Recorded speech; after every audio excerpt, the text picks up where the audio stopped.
Time to Be Kind ambassadors. We are here with Jenna from the Urban Pantry. Hi, Jenna.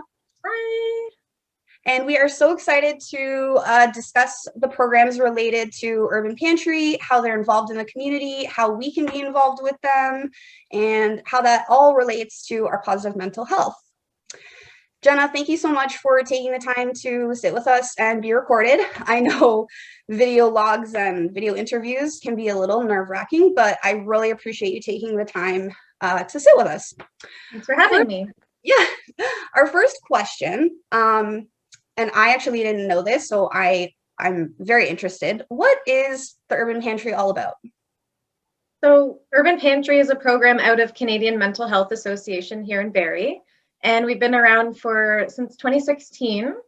It all started with a seed grant with OTF, Ontario Trillium Foundation, and two little programs in Barrie came together to form what is now Urban Pantry. So you may remember Fruit Share, where volunteers would harvest backyard fruit from people's backyards and donate it to the food bank, combined with the Good Food Box, because both only needed a part-time coordinator. So we created one full-time position, and that was Urban Pantry in its first iteration.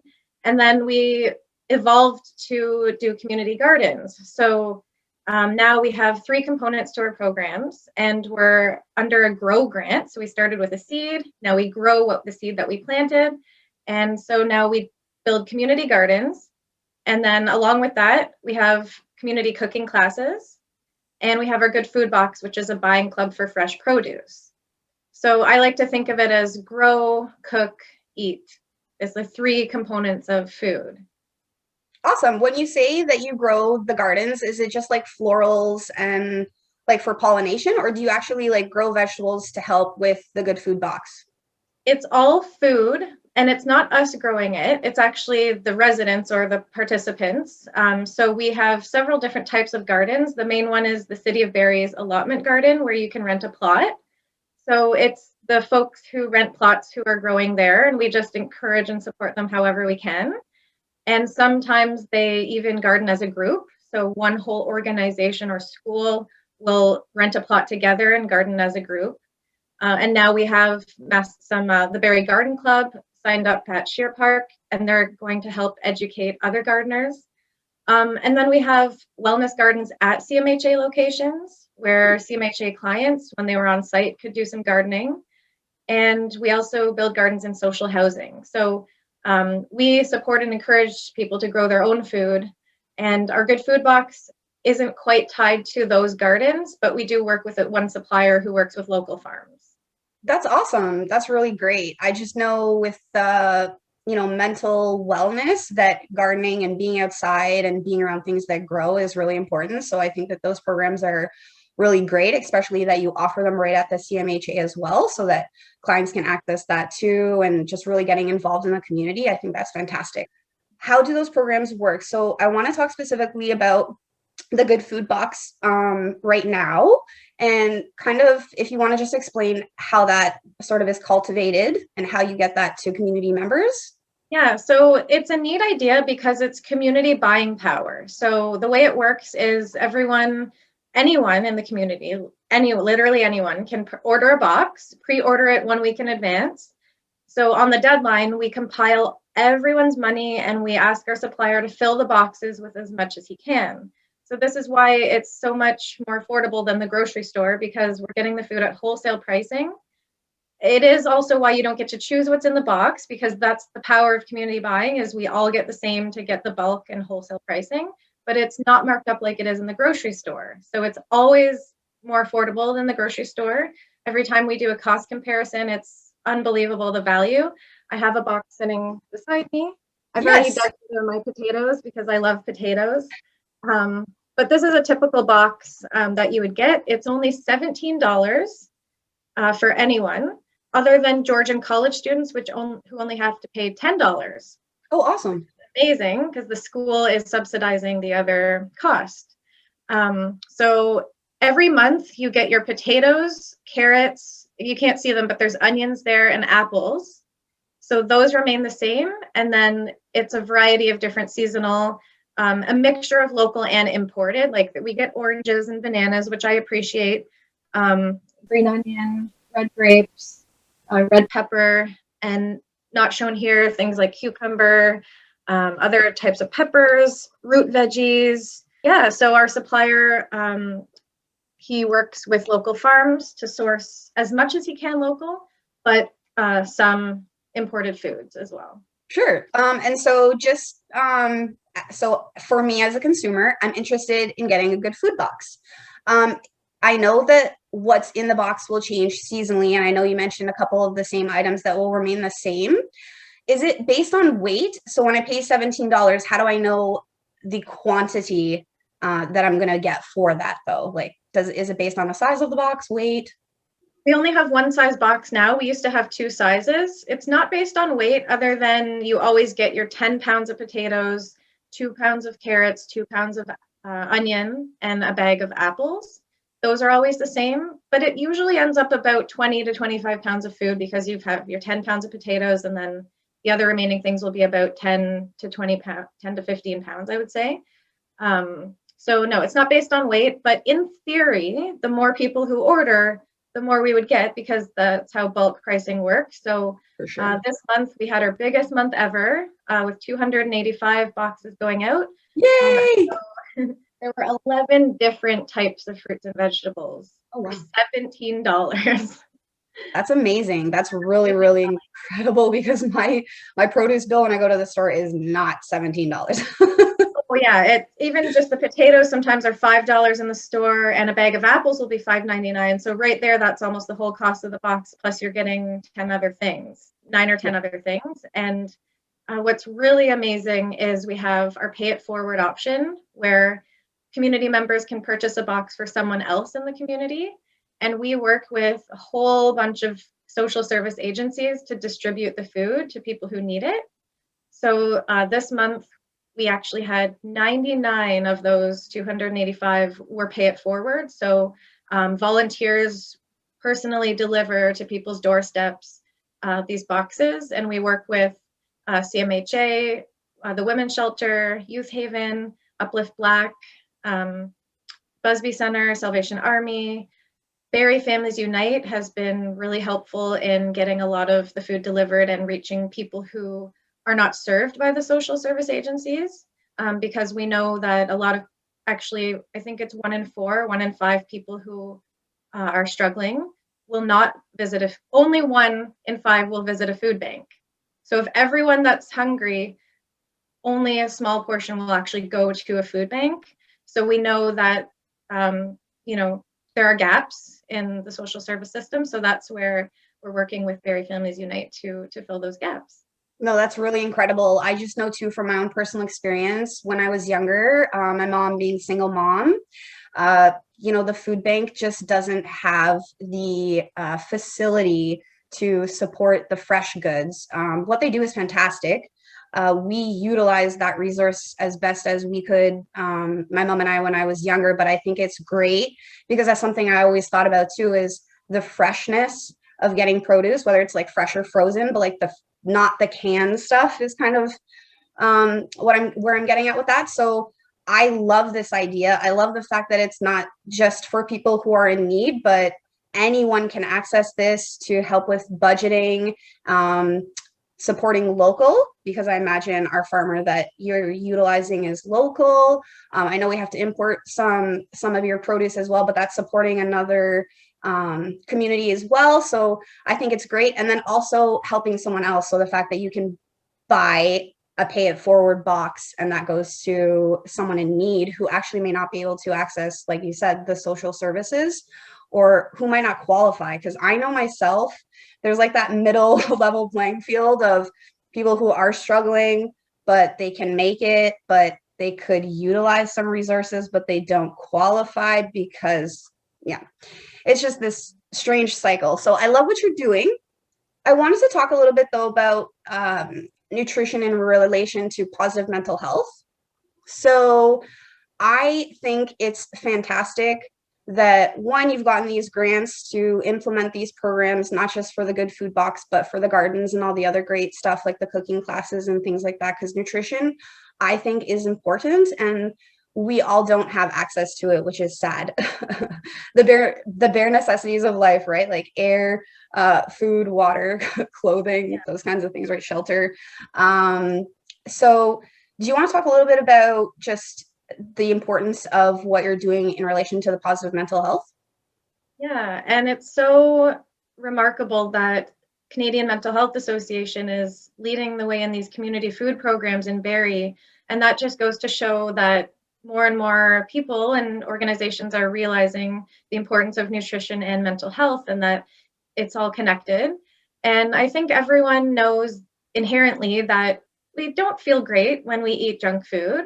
And when we eat fresh, it tends to not only make us feel good, but even spark us to want to eat more healthy. And that can create more healthy habits. So I'm so thankful that in my job, I get to coordinate community cooking classes. And that's where I really get to see the new habits being formed. And we do 6-week courses on purpose so that because the health unit data has shown that if it's 6 weeks long, then there's chance for new habits to form. So rather than a one-off cooking class, we're able to see participants over the weeks enjoy the meals and report back that their kids were even liking it, or at least they tried it. Maybe it wasn't for them, but they're still trying because sometimes it can take up to 10 times to like a new food.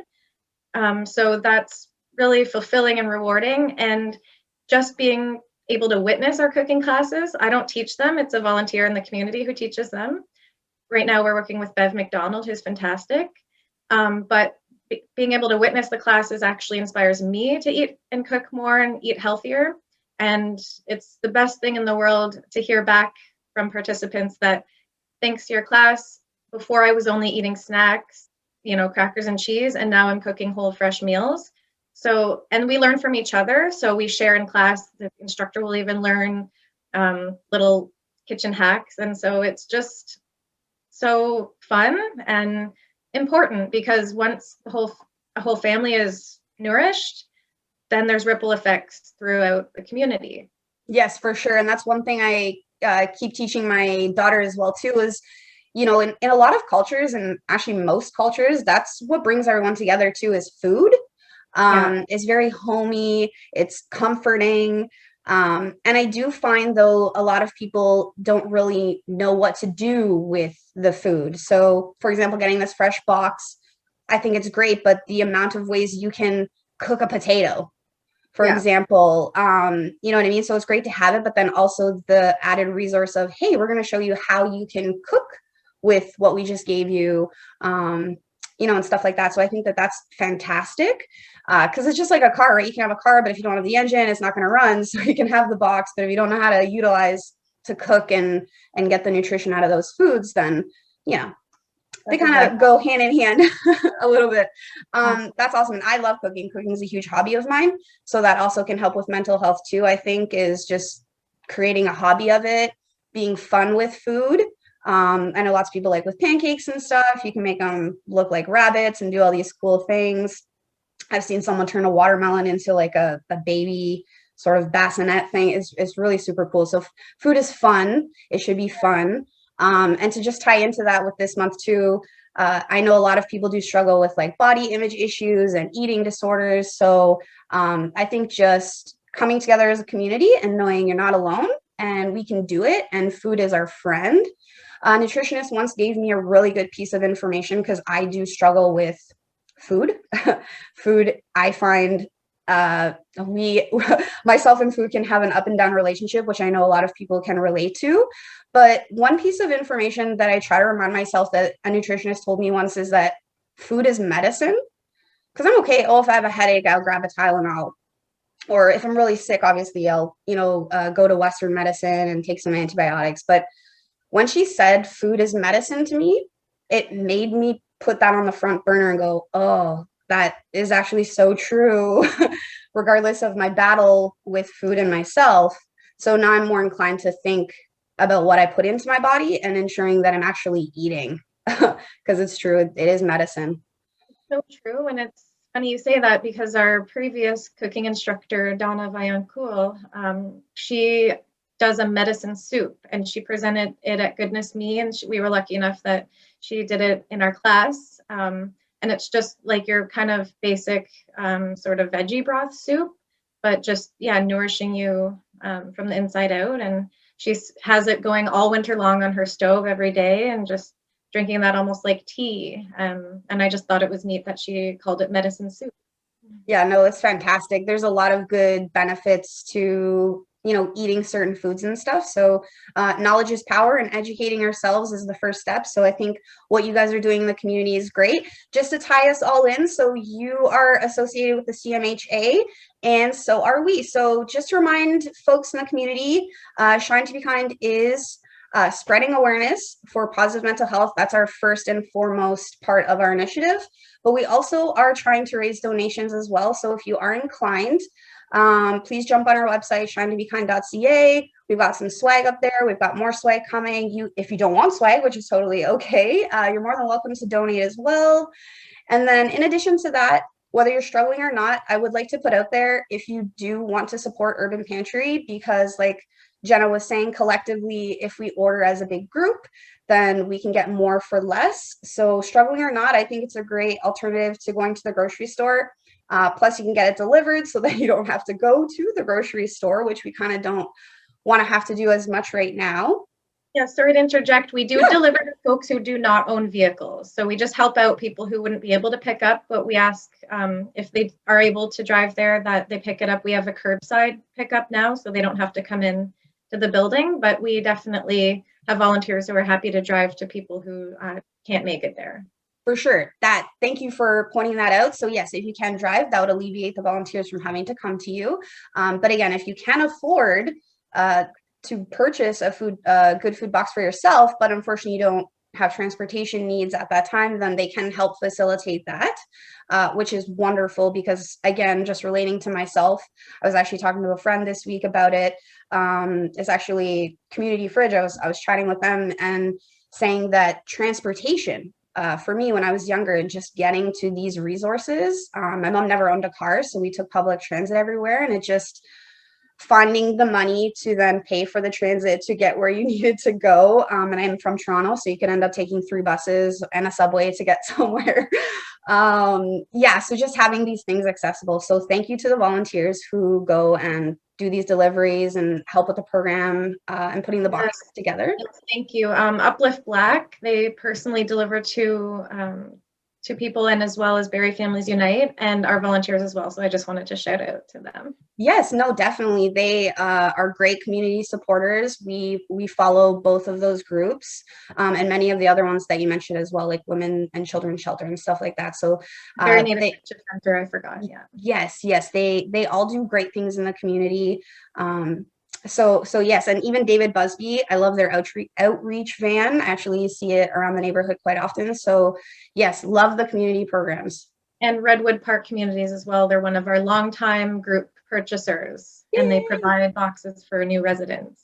Oh, that's wonderful. Oh, and I love that we also touched on Georgian College, how students can access it for a lesser fee. And yeah.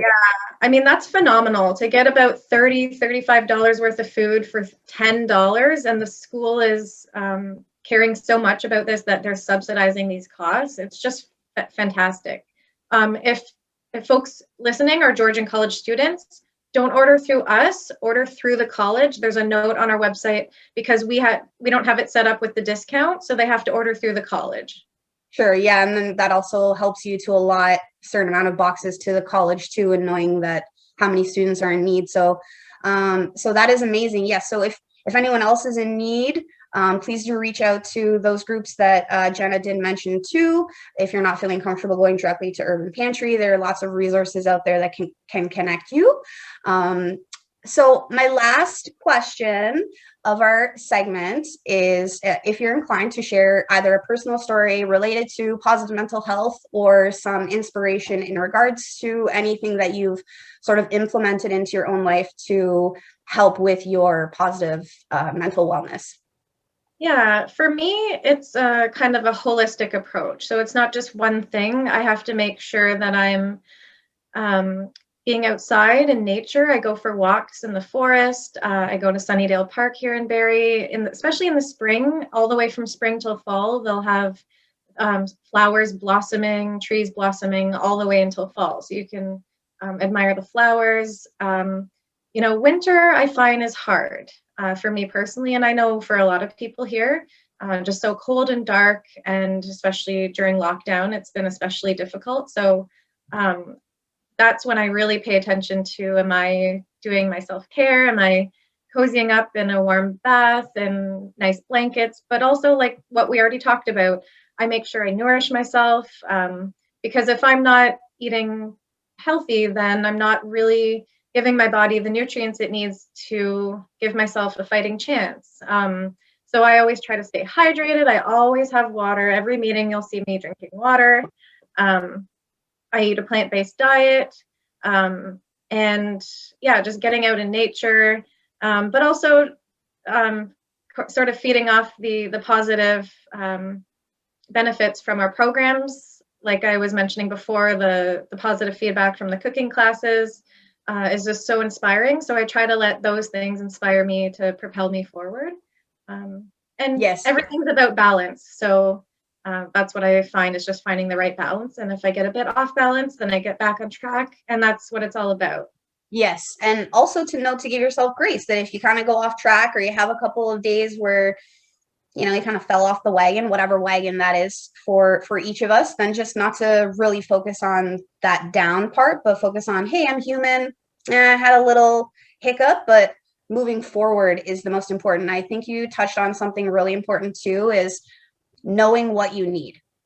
Everyone needs different things for their well-being. I think food though is everyone needs nourishing food, but like you said, that good healthy balance of focusing on positivity. You said in the winter, curling up, having a bath, and noting what you need. So for myself, I recently came to the realization that I personally need to ensure that I'm eating and that I get proper sleep, because I can go, I'm working on a project until like 1:00, realize it's really late.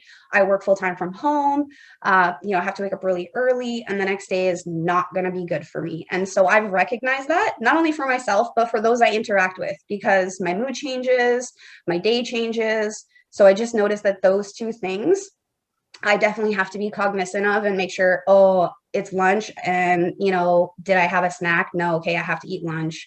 I can't miss those things. I can't let myself get away from that, because it just is bad news bears. But I recognize it. So I love that you said balance. So if everyone can maybe focus on balance, I know I'm telling you what to do and we're all kind of being told what to do right now. But yes, no, sorry, say that. Sorry, and just get out in the garden if you can. Even if you don't have space, sign up to get on the wait list to rent a plot at one of the parks, the gardens in the parks. But even anything, like even if you just have a window, you can do sprouts, maybe some herbs. So it's just working with what you have. And if you can get out into a garden, it just gives so much hope, because it's to plant a seed and to see it grow and to be able to eat it. And it's just kind of planting hope for tomorrow. So I just encourage everyone to grow food if they can. And my colleague, Kim Kekis, she's our urban agriculture coordinator. She's fantastic. And we have some videos coming up, some gardening videos. So the Urban Pantry Barrie YouTube channel will soon have some inspirational garden videos, and you can see Kim in her lovely greenhouse. Yeah. Awesome. Well, we will definitely keep watch for those videos, because we'll love to share them on our social platforms as well and get people interested. Sorry, last note, I love that you said outdoors again. Even if people live in an apartment, just stepping outside to the sidewalk or just walking down the road, or I've even said like going and getting your recycling or taking the garbage out if you have to go outside, so like a bin or something.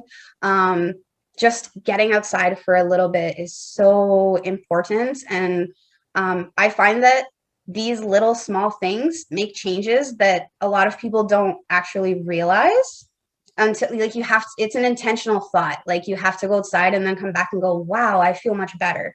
Because some people might feel great and they have a great day, but they won't recognize that might have been from going outside. So yes, I think that's great. If you can get out, if you can grow stuff. I don't have the best of green thumbs, but I'm learning. I can't even keep alive a fake plant. No, I'm just kidding. But it's something that I'm interested in as well. So I love your advice. I'm going to personally be purchasing a good food box as well because I want to check it out. And I think it's a great idea. And I love being budget savvy. So that's awesome. Jenna, is there anything else that you wanted us to know about Urban Pantry or to shout out or anything before we close off? Well, thank you, CMHA, and our funder right now, Ontario Trillium Foundation.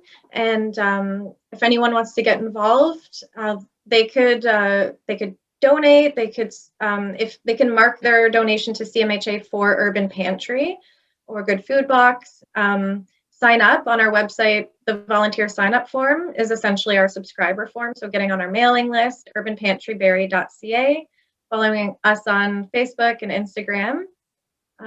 Yeah, and just eat well and be kind. Yes, I love that. Eat Yourself well. and others. Yes, absolutely. And it's trajectory, right? Like once we feel good, positivity breeds positivity, smiles breed smiles. So it's just it's a domino effect out there. But I know it's hard right now. So hopefully we'll find happiness today. Jenna, thank you so much for taking the time again to chat with us. And we hope that everyone has a phenomenal day. Thank you. Thanks. Bye. Bye.